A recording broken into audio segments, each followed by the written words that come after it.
Hello and welcome to the Arsenal BiteSize Podcast. We're here on Friday to preview the Chelsea game at Stamford Bridge. So I'm joined by my co-host Clayton. I'm, of course, FPL Nima. We've just about recovered from last night at the Emirates. I know that those Zurich fans were probably the loudest and most mental I've seen so far this season, even outdoing Bodo Glimt. Not even this season, for like years. I don't, and yeah, I have to excuse my voice again. It was recovering, and I fucked it. It's gone. I was with the Ashburton army again last night, and like obviously no one could compete with those Zurich fans, but I think we gave it a good effort. Like we were bouncing for 90 minutes. I busted my ankle at one point. That's fine now, but my voice box is gonna be. My girlfriend's very irritated by how I sound right now, so I apologize if you're in the doghouse. It sounds like not even the doghouse. I think she just can't stand the sound of my voice right now. Like, yeah. So apologies if it sounds awful. For anyone wondering, it's not his mic. It's just what he's done to his throat from 90 minutes of chanting. Yeah. So I guess just touching on those fans before we talk about the Chelsea game. I know in the last few previews we spent like 2 minutes just talking about the Europa game. Yeah, so I'm not in a rush today, so. Okay, cool. Yeah, I think, what is it, 2:07? Yeah, I've got about 23 minutes. I think we can do 20 minutes Chelsea, 2-3 minutes on the match last night. So obviously, like, we had 6 starters who were removed from the lineup. It was still a quite strong team with the likes of kind of White starting. You know, you had Jesus starting. It was also interesting to see El Neni back. Obviously, he'd been out for a while. So that was nice to see. And it gave us an opportunity to see Sambi further up the pitch, which is probably a better place for him by the sounds of it. So I'm going to be honest, I barely watched the game last night. I was, facing like our fans trying to get everyone going and stuff. But the vibe I got was that Sambi, I was really hoping El Neni being back would be great for Sambi in terms of his prospects as like going into the season. We said as a number 8, that left-sided one specifically. Sounds like he didn't set the world alight, but I don't think it's anything to be concerned about just yet. Like it's his first game in that position, and I know I sound like a proper Sambi fanboy. Like I'm not gonna lie, I am. I think there's a lot of potential there, but I think it's his first game back in there. El Neni was his first game back, and I think as I tweeted about Nketiah this morning, when you're coming into these rotated teams, it's so hard to demonstrate your ability. Like it really is. Like when you're playing in a disrupted 11, like our starting 11. 9-10 of the 11 are the same each week, so it's so easy to pick up on rhythm and movements. And Martinelli's pre-match interview, he was talking about it, like the wavelength with Saka, Jesus, that comes after consistent games. So I think we just need to, when we're reviewing the Europa team, I think we just need to give them a bit of leeway, in my personal opinion. And like we've done what we needed to do, right? We absolutely, like, we topped the group. Like the performances haven't always been there, but that's okay in these games. Yeah, we managed to avoid those 2 games in January. Yeah, mate, that's massive. Because that's the biggest thing, right? Like it doesn't matter how we got there, but we got there. And the games, as you say, they weren't pretty, many of them. Especially last night, there were some nervy moments with the offside goal that got ruled out. And yeah, I did feel that it seems to just be a continuing thing, and I can't even blame Premier League referees because these are bloody UEFA referees now. But it just felt like there's like a directive that it's okay to kick our players as much as you want. Like it just keeps fucking happening. Like it's like Tierney's shirt literally got pulled so hard it ripped. Like nothing for that. And there was a few incidents I remember watching at the time. I was like, I'm definitely going to mention these because it was like our players would just like get 2-footed and play would just continue, and it would be like he'd tell them get on your feet, play on, and like the opposition would have the ball. And like, it happened like I said, it happened like so it happened like 4 or 5 times. It just felt really ridiculous. Like there was just multiple moments where our players would get attacked, and like once you get away with it the first times, I guess the opposition thinks it's okay to carry on doing it. And yeah, so it's going to be, I think that's something we're going to have to learn to manage, as our players are going to have to learn to manage anyway over the course of the season, because I think they're going to keep getting attacked like this, and they're going to have to figure out how to avoid it. Yeah, when you're such a good technical football team, the only way to be, like, it's what people used to say, right? If you can't beat Arsenal, kick them. And like, I'll be honest, when I play football, I do it. Like I'm not the most gifted footballer, but mentally I'm at one step ahead of most people, and I just wallop people. Like, but you expect like if the ref sees it, like to occasionally call a foul. Like I'm not even saying red card here. Like I'm talking about like just an occasional foul. we don't seem to get any of those. Like I think there was 2 No, fouls we got given. And I was like, wow, we actually got a free kick this time. Like I can't believe it. Like I didn't think we'd get no. any the way this game was going. And I'm just so happy that we topped the group because, like, as you see, look at United, right? Like their group was easier than ours, I think, personally. And it's the 2 fixtures in February, January, whenever it is. I really think that is going to be so crucial avoiding that because I had a look this morning and like when we come out of the World Cup break, we've got West Ham on Boxing Day, Brighton away, Newcastle at home, Tottenham away, Man United at home. That is a tough stretch of 5 games. And then we go on like there's a run of nice fixtures, and the Europa League fixtures would have been sandwiched in between that nice run. So now I'm thinking that's 2 less fixtures that we don't have to worry about. But it's also a chance for us to get that five like tough run out of the way, see where we're at there, try and go on a nice run before Europe starts again. And it's a way to kind of build that rhythm. Like we've seen, like I said, with the 8-9 consistent starters in the team, we can go through that whole period of 8 to 9 games, hopefully, depending on injuries, and just not really rotate the squad, just play our strongest team and like give ourselves buffer room. I think that's what I spoke about at the start of the season. Get yourself in a position where you can afford slip ups and stuff. And I really think avoiding those 2 games is absolutely massive for us. it is. And just so let's go on to the Chelsea game. But just before that, I guess just to add to why we said these Zurich fans were a bit mental. If you've not seen it, I would go check it out online. I don't know how many flares they managed to sneak in, but It was I unreal. couldn't see the pitch. Yeah, like honestly, every time I looked down, like there was just like fire. It looked like a bonfire down there. Honestly, it was like a pagan festival or something. Yeah, that is like my footballing heaven. I love shit. And they like were that. jumping up and down. Like Yeah. they did not stop. So I can imagine for you guys being right next to them as well. Like they must have had thousands of people compared to like dozens for you. Yeah, that's the thing. Like, so we were talking the Ashburton Army lot. There was supposedly 50 tickets assigned to that area last night, and if I had to guess, I'd say there was 15 or 20 of us. And like that's what it's quite jarring because people moan about not anymore, but people used to moan about the atmosphere at the Emirates, right?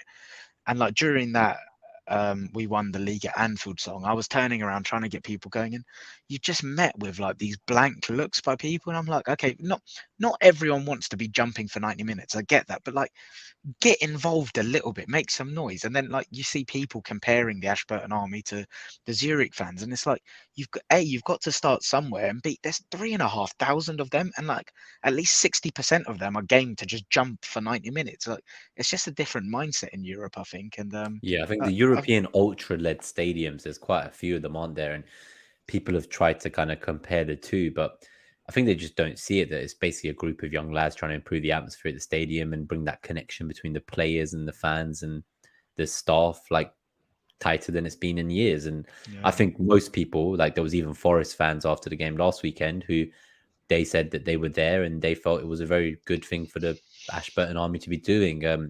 I think they were replying to a tweet where someone called it cringe, and it was yeah, and it was the guy that was sat supposedly in the Arsenal and didn't say anything all game, and then pipes up on his keyboard when he goes home. It's like, like he said it was cringe, and then there was Forest fans coming out basically saying like, well, no, like we actually think it's quite admirable. So all I'd say, all the people having a pop saying it's cringe, they would die to have something like that going, an initiative like that at their club. Like any any of the other 19 Premier League clubs, I guarantee you, all of them wish they had a pocket of fans like that they could get involved. I think the Palace fans, the ultras there, they got a lot of stick, but they got a lot of stick when they started out as well. But now look at like people were like, oh, like I don't mind what Ashburton Army is doing, but like lose the drum and stuff like that. There's just so many complaints. Like, you complain as a library, you complain there's people trying to improve the atmosphere and call it cringe. There's no winning, right? Cool. So let's quickly do this in the next 15 minutes. So the lineup we've gone with for the podcast listeners has Ramsdale in goal, White, Saliba, Gabriel, and we're kind of torn between Tomiyasu and Tierney at left back. Obviously, we've not heard much about Tomiyasu's injury. And what's the latest, actually? Yeah, so I don't think there's any presser today. So I think it's going to be like last time where maybe it's an under embargo post-match presser from last night where we released quotes. And I don't think last night, like how much would he have known? But like, I was in the second row yesterday and he walked off he did not look happy. Like we were chanting his name and he looked gutted, as in like I'm not. Yeah, we're with the World Cup around the corner. Yeah, so there's a bit of a worry there. The facial expression was one of like, that isn't just a couple of days. apparently he was like biting his jersey, but then someone was saying maybe he was just trying to like stop the smoke from the flares going into his face. Could have been that. But I think the latest I read today was something that like that there was fears it could be like a muscular injury. Let's It was his hope not. calf, right? Yeah, let's hope not. Obviously, he came on as a sub, and 15 minutes later he was subbed back out. So I don't think for this weekend against Chelsea that particularly impacts us too badly. Like obviously we have White, Tierney can play there, and Zinchenko is back. I think Zinchenko looked pissed because he was about to sub on, and I think his sub got cancelled. Yeah. So he did not look happy about that. I I've was not hoping that seen he'd that, get but I'd minutes. heard that. Yeah. Yeah, I was hoping he'd get minutes off the bench yesterday, and then maybe minutes off the bench for Chelsea as well. I don't see Zinchenko starting after being out like Really? this. Yeah, I don't I think do, he starts this weekend. Well, with the Tomiyasu injury, you reckon he might get rushed back into it? If Tommy's out, I think there's a. I'll explain because mine's more of a tactical thing, and it's kind of to do with Chelsea's lineup. So Actually, just before you do that, yeah, I've assumed everyone knows the other five, but they are I, six even. They are Xhaka, Partey, Odegaard, Saka, Jesus, Martinelli. So like every other week so far this season, we will now continue the debate at left back because it seems the other 10 positions are pretty guaranteed most weeks. I guess I'll touch on it now. It's not that. Yeah, exactly. Let's touch on it now. My logic is, I think the fact that Zinchenko is probably, well, not probably, no, it's a fact. He's lacking match sharpness, right? But I think we have seen over the last few weeks that Arteta really, really, really wants that inverted left back to be technically secure. And there's a reason he's not gone for Tierney in the Prem, right? Like Tierney's been available. He's been doing well in Europe. Got himself a goal. Really good finish last night. What a fun bastard Yeah, finish. We didn't even comment on that. Yeah. yeah, that was great. But so yeah, going back to that, I think that has been a clear indication of what Arteta wants stylistically from us as a team. And then relating it to the Chelsea game, I know Zinchenko will be lacking match sharpness, but do you remember Palace away last year? Gallagher was just like a relentless, suffocating party. And then obviously he went off injured, but like we could not. I know we're a different team, but we could not escape that press at Palace away last year. And Gallagher was a big part of that.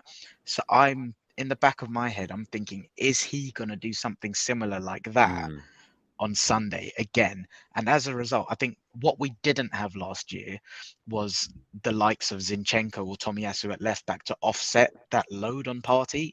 And like someone else there, yeah, because I think against Forest I noticed it in the first half. yeah, they were piling on him, but then Tomiyasu was playing quite centrally, and that you said as Gabriel well. shifted out a little bit, and Exactly. So it kind of allowed him to, and then I think in the second half they obviously fell off Partey, hence what happened. But yeah, that's a really good shout about Gallagher being used in that way. Obviously, we know that Reece James is out for them. We know Kante's out. Chilwell was walking off in crutches after the Champions League tie, so he'll be out. Yeah, they were saying maybe 12 weeks for him, so I don't think he's even going to be at the World Cup by the look of it. But no. so it's kind of like I didn't want to play Chelsea just after they got beat 4-1 by Brighton, because I thought I do bring them on. Bring them on. I didn't want to, because I just thought like you're going to bounce back kind of thing. But they've now had their Champions League game, which they won. So hopefully they got that out of their system. They're kind of wanting to win after a loss. And with the injuries and the form they've been in from a goal scoring point of view, they've even looked a bit shaky defensively too, to be honest. I'm confident for Sunday. I'm confident. Yeah, like I think, like I've spoken to some Chelsea fans, and like they say they would take a draw. So I think the mindset from them is like, even though they're at home, like they know that they've been a bit out of form. Now with a derby in London, obviously that can go out the window. But I'm pretty confident that, like, regardless of who plays at left back, that we should be able to do a good job here. I just have a niggling doubt in my mind about Aubameyang. Oh yeah, he scored. I've made peace with the fact that he's scoring. Like, just accept it. Yeah, I'm hoping for like a 3-1 or something. But we'll talk more about the predictions. That's not my prediction, but that's what I'm hoping for. Let's should we look at Chelsea's team? Yeah, let's go for it. So obviously, like Potterball, yeah, God knows what the actual lineup will be on the systems. First of all, I guess let's read out the lineup. So against Brighton, it was Kepa in goal. Obviously, he went off injured midweek in the Champions League. I'm not sure how severe that was. But then last week, they had back three of Chalobah, Silva, Cucurella, and then wing backs Sterling, Pulisic with Kovacic and Loftus-Cheek in the middle, and then like quite a fluid front three of Havertz, Mount, and Gallagher. I think they'll stick with that system personally. I don't think they'll go for a back four. I think if they go for a back four, we will kill them. I strongly believe that. They need those midfield numbers, I think. Yeah. Yeah. My predictions in terms of changes are, I think obviously Mendy will probably be in goal if Kepa's injured. Mm. I think Koulibaly, if he's available, will come in for maybe Chalobah. I think Cucurella will play left wing back, and yeah, I'm not going to try predict everything, but I think Oba will potentially start as well. I think so. Yeah, I think he'll be raring to go. I wonder if there'll be any part of Potter that because I just retweeted a tweet like 10 minutes ago where it's basically Aubameyang is someone he just cares about himself, right? And like he's got this vendetta against Arteta. He's been very vocal about it. Do you think there's any part of Potter that thinks maybe Aubameyang's got selfish? He's got his own personal milestones there ahead of the team's goals. Like, yeah, there were some thoughts that he could be someone they play off the bench when we're more tired in the second half. Because I don't see who they would drop here really. Like, I suppose I don't think they'll drop Mount because, like, similar to Gallagher. Yeah, I don't see Mount getting dropped. Yeah, I don't see Gallagher getting dropped. So maybe Loftus-Cheek. But then even Loftus-Cheek in big games, like Tuchel used to use him a lot. I've not followed Potter and Chelsea too much in terms of Loftus-Cheek. It is a bit frustrating that it's a 12 p.m. Sunday game after we played last night. Thank God we didn't travel to Europe, though, at least. Yeah. I always find it a bit weird because I don't know if I'm imagining it, but I'm pretty certain over the last couple of years there was a directive that not us, but Champions League teams that play on a Wednesday night wouldn't play the 12:30 game on a Saturday. And like that was meant to be something the league was doing to like help. Because if you look at other European leagues, they make sure that their scheduling helps the teams in their league do well in Europe. So they're like actively, if you're playing on a Tuesday or Wednesday, they'll put like the next game like at an hour that will suit you. Right. The Premier League, because we're so embedded with the TV companies, I feel like they have more say. And we already know they don't give a shit about fans. Like games get moved last minute, the hour gets changed. Well, one of them's my employer, so not my opinion. Yeah, no, as you say, it's not your opinion. I just think that there's a lot of money involved, and it just frustrates me because if we've played Thursday night and we're playing on a Sunday midday, how is that any different to like playing on a Wednesday night and Saturday midday? Like there aren't even normally a bloody midday kickoff on a Sunday, right? Like where did that even come from? So that's frustrating. One day less rest, early game. Thank God we were at the Emirates last night is all I can say. And yeah, I'm still fairly confident, as you say. So should we go to the I've just had a quick mental stab at what I think the Chelsea lineup will be. Yeah. So I think it'll be Mendy, Koulibaly, Silva, Cucurella. I was going to say Loftus-Cheek in the right wing back and Azpilicueta as like a right centre back, but now there's too many people there. So I could see Pulisic dropping out from that graphic, and Gallagher playing central with Loftus-Cheek going out to the right wing back role, Azpilicueta or Koulibaly coming in, and then Aubameyang, Mount, and Havertz as the front three. So that's how you Sterling playing that fluid role. Yeah, I think you bring Gallagher into like midfield, move Loftus-Cheek to the wing back, and bench Pulisic potentially. Yeah, I think so. Yeah, and then that takes us on to the matchups. So where I think we can hurt them. Have you got any opinions before we go on to that? Just trying to think. For me, like they've just been very defensively frail recently. I felt like like obviously they only lost their first game recently under Potter, and they were kind of getting results still. But overall, they've still been shaky despite not having necessarily lost games. So I do honestly think that we create way too many chances for them to be able to keep us out, even if it's at home. For me, like I really am hoping that kind of like the wingers we have, right? Like, and I think we spoke about this before, the fact that we can kind of come from either wing and be just as potent. Yeah. With their back three, I think they're going to be trying to obviously crowd us out. So let's say we're going down the right with Saka, we can't get into the box. I think we're going to be very good at shifting to the left wing and then coming in and exposing them because they've sent too many numbers to the other wing. Yeah. I don't think we're as one-dimensional as last year when everything was through Saka on the right. So And that's I the think, overloads we do yeah. so well, isn't it? So I Like, think yeah, that's where it is. So I guess, is it the half spaces as usual? Like I'm imagining that not just the half spaces, but the fact that we can transition between either wings or half space so quickly. I think that we're gonna have to be patient. I think we're gonna have yeah, to like build up patiently, try to find the gap, play it around their box to either side till we get through. But I'm really backing the wingers to do something. I think the likes of kind of Saka, Martinelli. I think this is a big game for them. Obviously, hopefully Martinelli can recreate what he did all those years ago. yeah. And even like obviously last season at Stamford Bridge, what a bloody game that was. And I remember Arteta's tactics that game was like, oh, it was orgasmic. Like the fluid changing in systems was just unbelievable. And obviously Nketiah did really well in that game. But I'm of a similar mindset to you for Sunday, to be honest, in terms of where I hope and think we can hurt them. But one thing that's quite interesting, again, looking at like data for the season, in terms of their chances conceded in across the left, the right, and the centre, it's fairly even. They've conceded 34 chances on their left flank, 37 down their centre, and 38 on their right flank. And in terms of like the volume, it's not quite that. They're not conceding chances to the same level of frequency as other teams. But the difference is, I think the chances they are conceding are of higher quality. And when you look at like the non-penalty XG that they've conceded for the season per 90, they're 1, 2, 3, 4, 5, 6. They're the seventh worst team. So only Bournemouth, Palace, Leicester, Everton, Forest, and Fulham are worse defensively per 90 for XG conceded, non-pen, sorry. So I think obviously there's a balance there in terms of you can hurt them on the left, you can hurt them on the right, you can hurt them down the middle.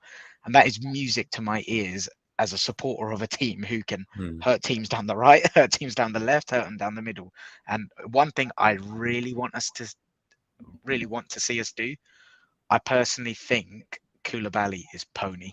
He's going to have the game of his life now that I've said that, but I think technically, tactically, he is dog. I really do. And I think if we can, you spoke about it, those little half spaces, if we can isolate the pockets in between, like if they go with the back five, in between the wing back and the left centre back, the wing back and the right centre back, I think we can absolutely murder them if we isolate the right people. I really do. So in terms of like when we did Net That Haul earlier this week from the FPL point of view, Gabriel, obviously FPL Lens, we said he's got like a US coaching license, B license.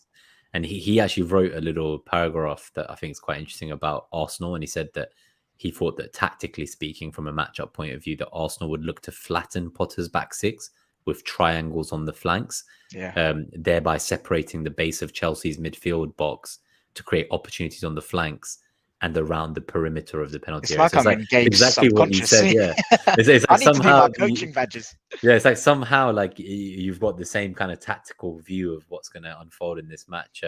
He did have some thoughts about how Chelsea could hurt us, but what was that? I'm curious because typical it's all going to be Arsenal, nothing against us. So so that was the thing. So he says Gallagher should be a logical fit for the right half space creativity, but this team is not used to playing like this, so it will take time. So like Gallagher's going to be like a vital part of their way, but they're not quite like in the Potter system 100% yet. He did also talk a little bit about Sterling playing as a wing back, and trying to use Sterling to dominate those right half spaces to then create for the left. So it might be Loftus-Cheek who kind of ends up doing well if Sterling's getting into those half spaces and then getting the ball to Loftus-Cheek as like a late runner, like how we have for Xhaka potentially. But he also has high hopes for Odegaard in this game. But I've got to get us out of here. So I'm just going to do the quick score prediction before we go be a bit quicker than normal. So we're still at the same, both 83% of outcomes. I've predicted 3 correct scores. You've predicted 2. So we're very close there. In terms of my scoreline prediction, I'm going to go with 2-1 to the Arsenal. 3-1 to the Arsenal for me. All right, nice. So we'll see if this is the one where you catch me up on the score lines. We'll both go for a win. No time for questions this one. We're 24 minutes in. We try to keep these previews quite short. We will do the review as well after the Chelsea game, probably on Sunday evening or Monday, and we will look at how that goes. But just a quick shout out as well. Thank you to Mike Halpin who tuned in to watch live. Cheers to you as well, Ray. Good to see you. We're actually just heading out. So can you shout out Bungle as well. Obviously, Oh yeah, Bungle tuned in as well. yeah. So he's obviously in the Far East, so he's going to be watching this in the morning when he wakes up again on the other side of the world. But up the Arsenal, thank you everyone for coming in. Hopefully we can get a big victory against Chelsea, a statement win, and go into that final game against Wolves knowing that like we're secure no matter what happens going into the World Cup to be top of the table. So if you've enjoyed the episode, please do hit that like, help the channel grow, subscribe, hit that bell so you can get notifications when we go live again, and we will see you guys next time. Up the Arsenal. Let's do these. Let's do this. Up the Arsenal.